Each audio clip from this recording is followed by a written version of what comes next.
Зорон залуучуудах бичлэг 52 ч юм уу. 52 ч юм уу хэлцэх хүрж байгаа. Тэгээд тэр 50 хэдэн ч байсан хамаа. Би зэний өмнөх бичлэгэн дээр сүнс гэдэг сэдвээр ярьсан санаад байна. Тэрийг дэлгэрүүлээ ярьчих. Харин хэлсэн шүү дээ.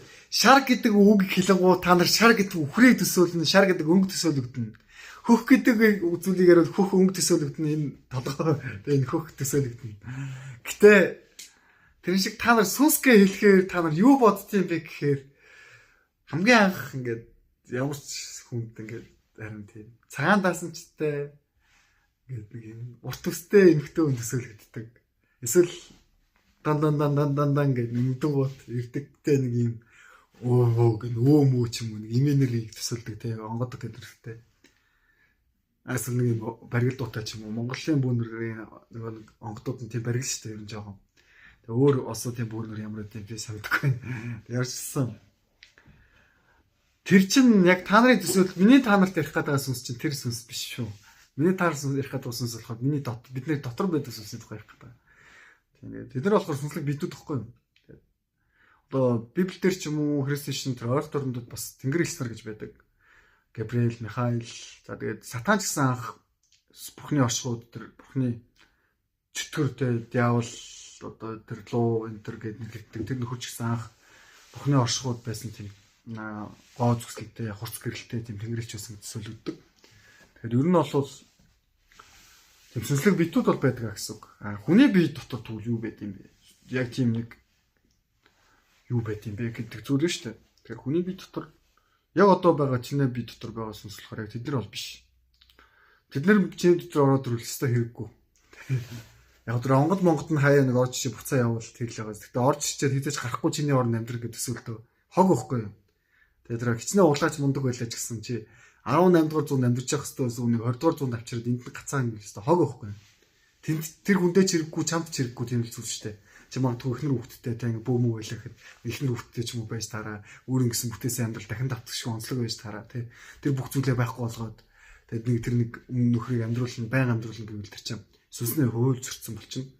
Дээрэс нь бурхан тэр сүнсийг ингэ хадгалж үлдээхийг зөвшөөрж штэ. 18 дугаар зуунд өгөхэд бие өргөсөхийн дараа за чи бие өргөсөн байна те. Гэхдээ чи өөр хүмүүстэй ингээд холбогдол виз дараад өгсөн байна шүү дээ. Тэгж дарж өгтөө чи тэгээд тэр ирээдүйд байгаа тэр 21 дугаар зуунд амьдарч байгаа нөхрийг би дүүд амьдрах шүү гэж тийм төшөөрөл өгөө байхгүй. Зүгээр чи өөрж очиод байж болно.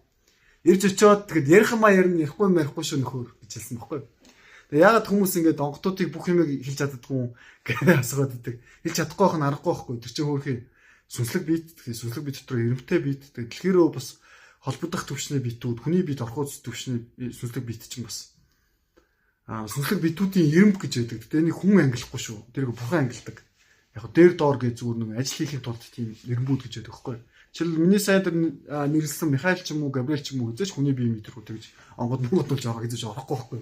Яг тэр чинь бүр баг сүнсний ертөнцийн том дайчин том сүнслэг дүүн том тэрүүн тэнгэрлэгчийн нэг гэсэн нэртэй тэгснээ. Тэгээ одоо ингээд бүр хитрхи хурц гэрэлтэй тийм байж хүний бие мөрөө ингэж өөрөө чигч мөгч оруулах ямар ч боломж байхгүй. Хүний бие ч тэрийг даахгүй байхгүй. Тэгэхээр бас тиймэрхүү эренбүүд байна. Гэтэ энийг бод хүн бол тэрэнд нэг хамааралтай биш. Бид нар л ингээд бодоол тэр их том онгодтой ингээлээ. Тэрэн дээр очив мочиг болоод иддэг. Яг үндэ тэр бидний хамааралтай эрен биш. Дээрээс нь тэр онгодууд ч гэсэн яг чиний дотор байгаа сүнсийг зүгээр чүчөдл имчнөхөөс бүрэн имчилж чадахгүй байхгүй. Яагаад гэвэл чи өөрөө өөрийнхөө бодлын орон зай, чи өөрөө өөрийнхөө сүнслэг эрчим зүрх-сэтгэл бие махбодын энэ холбоос бүх зүйлийг удирдах явж байгаа шүү дээ. Тэгэхээр чиний энэ дотор байгаа тэр сүнс гэдэг чинь яг юу юм бэ гэхээр яг юугаар мэдрэгдэх юм бэ гэхээр бодлын орон зайгаар чи мэдрэгдэнэ. Хэр цэвэр ариун байна. Зүрх-сэтгэлд чи мэдрэгддэг. Тэгээ бодол болон зүрх-сэтгэл хоёрт чи мэдрэгддэг. Тэгээ хэр их харанхуй сүнстэй байна, хэр их зүв байна, буруу байна тий. Тэгээ хэр их зөв хандлагаар дэлхийг харж гин үү. Тэгээ хэр их бурханлаг байна, хэр их чөтгөрлөг байна гэдэг чинь харагддаг. Гэхдээ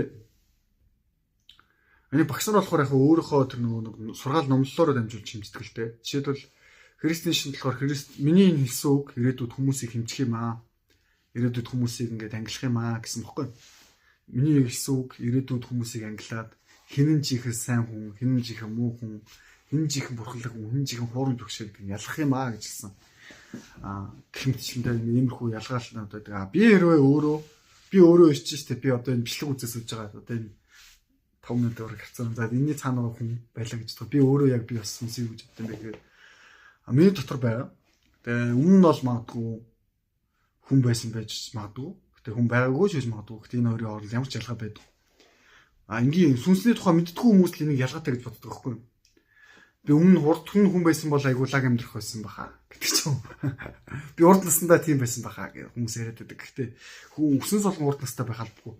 Өсөн солгон хүний биед өмнө байжгаад дахиж хүн бие болсон байх албатай биш байхгүй юу? Хүний биеийг өмнө байжгаад болсон байсан ч гэсэн тэр сүнсний хувьд бол ялгаа байхгүй. Сүнс бол жоохон мөнхийн зүйл гэхдээ бохирддог. Бохирддог нь болохоор юунаас л бохирддог юм бэ гэхээр гим нүгэл тэр ингээ шунал хүлээснээсээ болж баригддаг. Гэтэ энэ хүлээсийг ер нь муу зүйл бас зарим утгаар бол биш. Амьдрах хүсэл ч юм уу тэр бол муу зүйл биш. Харин юм бурханлаг биш, бурханлаг хүлээс биш. Муу мухагийн хүлээстэй хэрэг баригдсан бол жоохон хэцүү. Яг энэ сэдвийг одоо ингэ нэг бичлэгээр угаасаа яриас дийлэхгүй юм байна л та. Яг ер нь бол та нар тэр бити холиод гэдгийг би өмнө хэлжсэн тэргээ ингээд бити бодоорой. Дээрэс нь ингээд би тэг одоо та нарын сүнсний тухай яг яагаад бүтэн ярьж өгч чадахгүй байна вэ гэхээр ярьж өгч чадахгүй байх нь угаас зүг байхгүй. Яагаад зүг бэ гэхээр би та нартай адилхан хүн байхгүй. Тэр хэрэг хэлсэн шүү дээ. Эдийн засгийн хэрэг би ойлгоцсон байсан бол би одоо тэрмонтон байх хэвээр. Би мөнгийг ойлгоцсон бол онлын хувьд ойлгоогүй яг практик дээр чинь бүх онл болон практик дээр хоёулын дээр ойлгоцсон бол би үдээд бүр үнэхээр баян хүн байх хэвээр. Тэрнтэй адилхан би ч яг үндэ ингээд сүнсний бүх зүйлээ ингээд ялцсан тэр хэрэгс чи боддоо шиг багшилсан бол би танарт одоо ингээ яриа сууж авахгүй юм байна л та. Яриа сууж авахгүй юм шүү. Үлдгэлээ харуулчих юм. Ийм бохгүй юу та. Хоосон гэдэг чинь гээл те. Нөгөө гэл мэдлэн дээр ганц тогтоодог шиг эсвэл нөгөө өсөн амьлуулдаг шиг. Тэгээ шууд ичээд үзүүлэл явж байгаа юм байна л та. Гэтэ азар яг энэ цаг үед болохоор бид зүгээр юуг ойлгох хэрэгтэй юм бэ гэхээр холихоо болчих хэрэгтэй. Дээрээс нь нэг юм бодох хэрэгтэй. Чиний бид байгаа чиний сүнснийг аврал түргэж чадах нь чи өөрөө мөн өхүүлж чадах нь чи өөрөө мөн. Гэтэ энэ чи бурхан гэсэн үг биш. Чи зүгээр замаа чи өөрөө сонгодог шүү. Дээрээс нь энэ цаг үеийн өөрчлөлт гэдэг зүйлсийг ойлгохыг хүсэж байгаа бол чи өөрөө сонголтоо зөв тавих хэрэгтэй. Хоёрдугаар болохоор бити хэн нэгэнд хитрхи их амьдралаа дадгаа. Гэтэ одоо миний энэ хэлж байгаа санаа болохоор хувиа хичээ бай гэсэн үг биш шүү. Бардам бай гэсэн үг биш. Харин эсрэгээрээ жоохон даруй байгаад нэг жоохон зүв хандаач гэж хэлэх гээд байгаа. Тэгэхгүй болохоор хүмүүс нөгөө нэг тэгштгэл гэж яриул яг зөв хариултыг гаргаагүй мөртлөө дутуу хариулт гаргаад тэн дээрээс ингээд дүнэлт хийгээд амьдралаа сонгоо яваад байдаг байхгүй. Жишээлбэл юу сонгох юм бэ гэхээр хүн болгон бурханлаг бүтээл гэдэг өгүүлбэрийг би бурхан гэж бодоод байдаг байхгүй. Энэ ерөөсөө тийм утгатай биш. Зөвхөн хүн болгон бурханаар бүтээгдсэн гэдэг нь үнэн байхгүй. Хүний сүнс ч юм уу, бие махбод ч юм уу энэ бурханлаг хууль дотор бүтээгдэж байгаа нь үнэн. Одоо тэ хий хөвлөд ороод ингээд тэ энерги аваад тэрнээсээ ингээд хүн болж бүрдээд сүнс гэж ирээ сүнсийг ингээд бие махбод бүрхээд ингээд амьдрах ингээд зүү тогтол дотор явж байгаа үнэн бохгүй юу? Хүн ингээд одоо энерги бүрхүүлэр хүрээлэгдэж амьдрах хэрэгтэй юм байна ч юм уу. Энэ ингээд хуйлуудад бид нар дотор амьдарч байгаа. Гэхдээ энэ чамайг бурхан гэсэн үг ерөөсөө биш. Тэгээд дээрэс нь ер нь одоо чи ингээд сүнс гэдэг ойлголт ч гэсэн ер нь яваа одоо дуусгүй. Гэтэ чи амьд байгаа гэдэг чинь чиний дотор сүнс байна л гэсэн үг. Гэхдээ ер нь бол хоёр төрлийн бие чинь одоо ингээд байгаа. Ер нь бол махан бие чинь код нь болохоор юм те зүрхэн байна гэж үзсэн. За ингээд сүнслэг төвийн чинь болохоор зүрхэн толтон дээр байна гэж үзсэн. Тэгээд энэ хоёрын холбоос хоёулаа цуг байгаа учраас амьд байгаа. Гэхдээ зүрхний ховд юм уу эсвэл зүрхэн толтын алийн ингээд жихэн сүнс юм бэ гэж үзвэл хоёулаа мөн гэхгүй. Хоёулаа мөн. Ойл нэг л асуудалд орох юм бол тэгэл ерөөч чинь зүрхэн толтноосоо ингээд гараар алга болчих юм бол нэг оронд нүүр зүс орчих юм бол чи байхгүй болчихно. Эсвэл зүрхэн толтноосоо гарч явчаад чи бутчих гэж орохгүй бол унтчаас ирдгүү хүмүүс шиг болчихно. Эсвэл энэ зүрхэн толтон дээрээ байж исэн ч гэсэн зүрхчин бас зогсчвол махан бие чинь зүрхчин зогсчвол чи бас зүрхчин ингээ архиа яваад байна. Тэгэхээр ер нь бол аль аль нь байх хэвээр. Дээрэс нь ер нь бол тэр шугамуудын тухай зөв зөвлөлтүүдийн тухай л сайн бодох нь зөв. Дээрэс нь энэ хүн сэдв гэдэг байгаа ч гэсэн яг үндэ яг одоо миний бичлэгнэр хэлэх гэдэг санаа яг засах гэдэг юм гэхээр та нар угаасаа мөнхийн хариултгүй зүйлийг жоохон зөв гаргалгаа гаргаад хариултын төгс олоод ингээ явуучвал гаргалгаанууд нь гарч ирнэ. Тэгэхгүй болохоор ингээ дүгэн дүгэлт үзэн одоо үзэл бодол тэгээ дутуу дүгнэлтүүдээр дамжуулаад дотор хүний юм амьдралыг батгуулж ирэх танихгүй. Дээрэс нь яг тэр өмнөх бичлэгүүдээр хэлэх гээд байгаа санаа чинь угаасаа би энэ яагаад юм болсон бичлэг гэж байгаа юм бэ гэхээр энэ санаануудыг олон янзаар тайлбарлах гэдэг шүү дээ. Угаасаа мөнхийн сэдв байхгүй юу? Гэгэрэл гэдэг чинь мөнхийн сэдв. Тэгээд өөр ингээд мөнхийн сэдвүүд дэлхийд зөндөө байна шүү дээ. Тэгээд энэ ч өөр мөнхийн сэдв. Сүнс гэж юу юм бэ? Сүнсний бохирдол гэж юу юм бэ? Хүн хэр бурханлаг юм бэ? Бид нар яаж гэгэрэл төрөх юм бэ гэдэг өөрөө мөнхийн сэдв байхгүй юу? Тэрээ хүндрэлттэй энийг олцсон байсан бол одоо бидний амьдрал юм байх биш байхсан. Олоогүй байгаа гэсэн үг. Олох нь илүү ойртсон байгаа цаг үед амьдарч байна.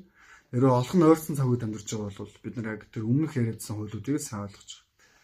Бодлын орон зай, зүрх сэтгэлийн орон зайгаа үйд сур, бодиттой амьдрал сур, амьдралдаа эзэн борт сур, дотроосоо гэрэлт, гэтээ бас гаднаасаа гэрэлт. Сүнс болохоор юу юм бэ гэхээр гадагшаа чиглэсэн урсгалч байдаг, дотгошоо чиглэсэн урсгалч байдаг. Бидний ингээ хүмүүс яриад байдаг шүү дээ. Бид нар багтаа үтсэн зүйлээрээ л коллеж юм гэдэг. Гэтэ үгүй бас дотроосоо тэр бүтээгдэж байгаа онцгой чанар гэж усаа. Дотроос байгаа, гаднаас ч байгаа. Тэгээд энэ цаг хугацааны урсгал дээрч байгаа. Гэтэ байхгүй юм шиг. Тэгээд сүнсэн цаг хугацаа байдаг юм шиг байхгүй юм шиг. Гэт ингээд бодлын шинэ олон төслүүд байна л та. Энэ онлуудыг бас амар тайлбарлах яг баг. Яг чинь бичлэгээс нэг 2 дүгнээд авчаарай. Тэрний юм бэхээр бити дутуу мэддэг ээж дутуу мэдлэгээ мэдлэг гэж бити бодоо тэ гэж нэг төр хэлж байгаа. Хоёрдугаар болохоор мөнхийн сэдв гэдэг нь мөнхийн сэдв гэсэн үг. Тэгээ мөнхийн сэдв байгаа юм бол тэрийн хариулах хэмжээний гаргалгаануудаар гаргаж ав. Дутуу бити бод. Тэгээ хурамч багшаар бити ав. Бити мухарсахтай бай. Тэгээ дахин хэлнэ. Баян гэлнэ. Би нэг баг 1000 удаа хэлэх байх. Бити мухарсахтай бай. Бити тэнэг бай. Тэгээд дээрэс нь яг өөрийнхөө амьдралд эзэн бол бити надаас ингээ ирээ тэнэг юм шиг асуугаад бай. Би бурхан биш, би танартай адилхан хүн гэхдээ би зарим нэг зүйлийг ойлгосон зүйлээ танаар тайлбарлах гэж явж байгаа. Гэтэл надаас яг ирээд ингэж тэгээд шамиртайгаа ч юм уу цаа надаас ингээ мэрэг төвөг тавиулах гэдэг байхгүй. Би тэрэнд нь жоохон гутардаг. Би уулын би та нарыг бити мэрэг төвлөх хүнээр өөр хүнээр тавиулаасай. Амьдралдаа эзэн болоосай гэж бодсоор иймэрхүү бичлэг хийж яатал надаас мэрэг төвөг тавиулах гэдэг. Гэхдээ мэдээж амьдрал дээр энгийн үнийг бодвол мэдээж арай л зүү дүгнэлтүүд хийж магадгүй. Гэтэ тэр дүгнэлт ч гэсэн миний ингээ хийж байгаа дүгнэлт бол махан би оюун ухаан дотроос дүгнэж чадхаас биш сүнслэг дүгнэлт хийж чадахгүй байхгүй. Бурхан хөрөө өөрчлөлт гэж байдаг бол бурхнаас ирдэг. Тэгээ тэр бол хүнд харагдахгүй мэдрэхдэггүй байхгүй юу. Энэ яг ийм болондоо гэтэл тийм биш байж болно. Энэ хүн хүндээ гэсэн чи амьдрчиж болно. Энэ хүн амьдрандаа гэсэн чи өгчөж болно. Гэхдээ бид нар амьдрал гэдэг зүйлийг, ам гэдэг зүйлийг, сүнс гэдэг зүйлийг яг бидэд барь тогтоогоод баясгаад урт наслах боломж байгаа шүү. Би нэг бүр дахиад 1000 удаа хэлнэ. Өглөн. Үний имийг 1000 удаа өглөн. Удлаа имийг гоё цаанаар 1000 чимгэлээд нэмэр байхгүй. Тэгээ нөгөө нэг подкаст нараас л хэлсэн чинь бүксний нүхийг 1000 удаа цэцгээр тэмлээс тэр чинь бүксний нөхөө. Гэхдээ тэрнтэй адилхан. Тэгээ үнэн худлаа зүйлийг 1000 удаа тараас гоёор ирсэн ч гэсэн худлаа байхгүй юу. Тэгээ би ядч нэг үний имийг нэг 1000 удаа яриад 1000 удаа тал талаас нь тайлбарлах гэж оролдвол тэр чинь арай илүү хэрэгцээтэй болж магадгүй. Тэгээд 14 минутын бичлэг болсон байна. Тэгээд хоёрхан ширхэг санаа яасан. Тэгээд хоёрын бас нэг удаа бүтэн сонссон бол бодоод үзчихээрэй. Баярлалаа.